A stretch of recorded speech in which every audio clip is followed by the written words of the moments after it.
Hey everyone, welcome back to another episode of Broken Load Order. Before we get started, I just want to let Robbie Moore, Lazy Cap, and Joie Lalou know I've got all your votes, and I'll take a look at all three very soon, probably within the next week or two. Anyways, on to today's review. We're taking a look at the Amber Kingdom by Hazard Max. So kick back with the milk for the cornflakes, and let's hop right into it right now. Wow.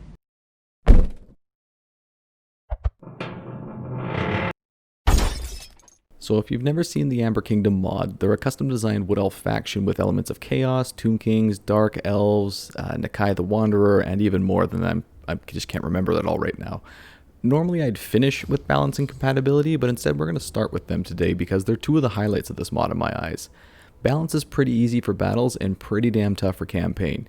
You start out with a couple territories in Mortal Empires and you're surrounded by Dwarves and Tomb Kings, two races which tend to do extremely well when it comes to defense. On top of that, plenty of folks are quick to jump down your throat thanks to your chaotic corruption and public malices. So within the opening 10 turns, for example, I was at war with 3 different Tomb Kings, 2 different Lizardmen, the Scythans, and Clan Moors. Yeah, I found myself in the epicenter of a 7-way war by the time my turn time hit double digits. In battle, though, your units essentially play as better Wood Elves. Lastly, while your faction spreads chaotic corruption willy-nilly, you actually don't like that corruption as your own race, meaning you can't venture too far from home too early on, lest you lose your own territory to rebellions. So the new units added by the mod are really good, but perhaps a little too good, as on multiple occasions I found myself wiping out considerably larger forces with almost no casualties. At one point I had an army going up against New Moss where I was outnumbered at least 3 to 1, and yet I suffered only 100 casualties while they lost their entire 1800 men army, including a Tomb Scorpion. Later on, I also went up against New Moss again where they had 2 20-unit Doom stacks and I had just 14 units, and I didn't lose a single squad. So you're pretty damned overpowered in battles. While this does sound pretty gratuitous on its own, when taken in line with the difficulty of the campaign experience, it isn't quite so bad, as your economy tends to be pretty substandard and your units are very expensive, meaning you'll usually be running around with only one or even 2 armies at most, and neither of them will be Doom stacks.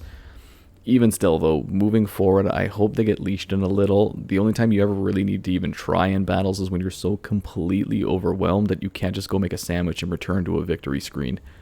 Compatibility is awesome, and it actually includes specific tie-ins for both old versus new, as well as New Settlement Who Dis, which really adds to the experience in my eyes. Not a lot of mods do quite as obvious of a tie-in as this one did.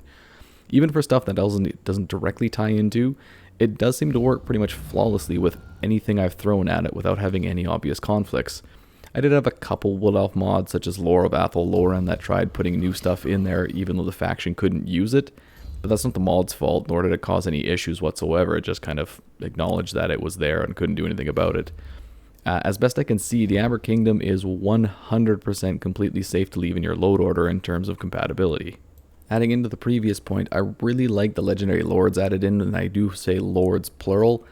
There's more than one, which is not something you often see when it comes to new race packs and mods, so it was really cool to see unique, legendary lords being added in, and not only that, but a lot of their skills and everything else also has snippets into their lore and was really well thought out, so I thought that was a really cool touch to see. Just wanted to make one quick call out for that. That was awesome work, Hazard Max. And continuing with the positives, the style of this really needs to be called out because there was no other mod in the entire workshop that looks anything like this. There's a custom UI for everything in the campaign that is specific to this faction. And I don't want you thinking it's just over the top style with no substance beneath it. You can actually feel that Hazard Max thought long and hard about how a somewhat evil Wood Elf faction would actually think and act. I loved basically any time I had a dilemma pop up because it was another opportunity to learn more about this faction, which again is a completely custom from scratch, built up from the ground faction, all by Hazard Max. Yet somehow it feels like they've always been in this setting. I actually had to go and look up to see if maybe he was drawing their lore from a particular source, but no, this is 100% original creation. Their style also exudes Wood Elves if they were quite a bit more unhinged than what they already are. Like I said, with the legendary lords in particular, they look absolutely amazingly psychotic. And the main legendary lord that you have, Celebron, the way his attacks strike the enemy are really cool to see. It's like an arrow artillery shot.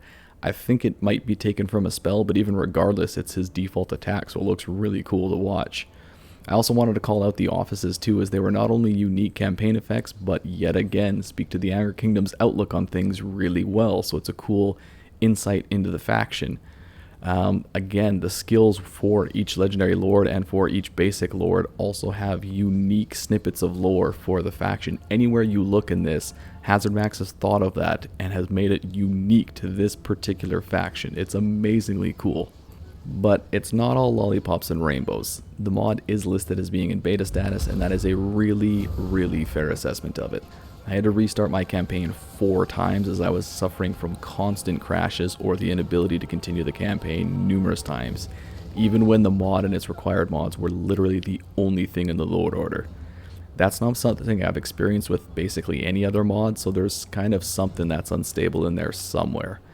The mod is also basically unusable in Vortex, which, to be fair, it does warn you about in the mod description.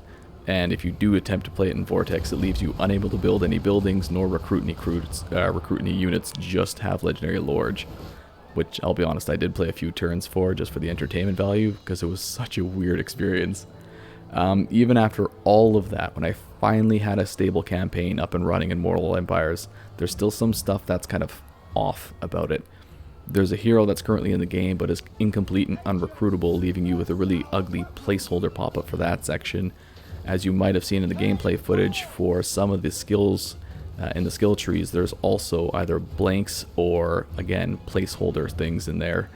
Of the 2 Lords of Magic you can use for your Spellweaver, only one of them actually shows up unless you switch provinces at least once, and then it somehow becomes visible again.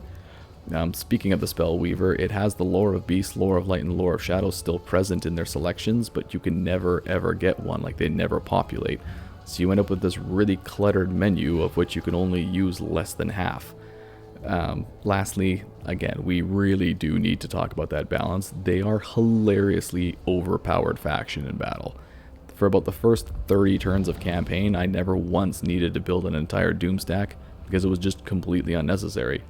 Your lords are extremely powerful, not even taking into account anything else.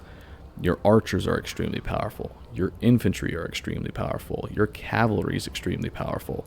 There's pretty much no opponent in the entire game that can challenge even just like 15 or so of your own units. Remember how earlier I said I played a few rounds on the Broken Vortex side of things just for the entertainment value of it? That's because even with just a couple levels beneath them, I could pretty much solo most opponents' armies with just the Lord I was using.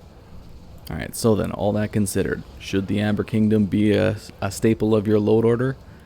This is definitely in the download it and try it stage of things. They're really fun to use, but you'll need to crank the crap out of your battle difficulty, even have a little bit of fun.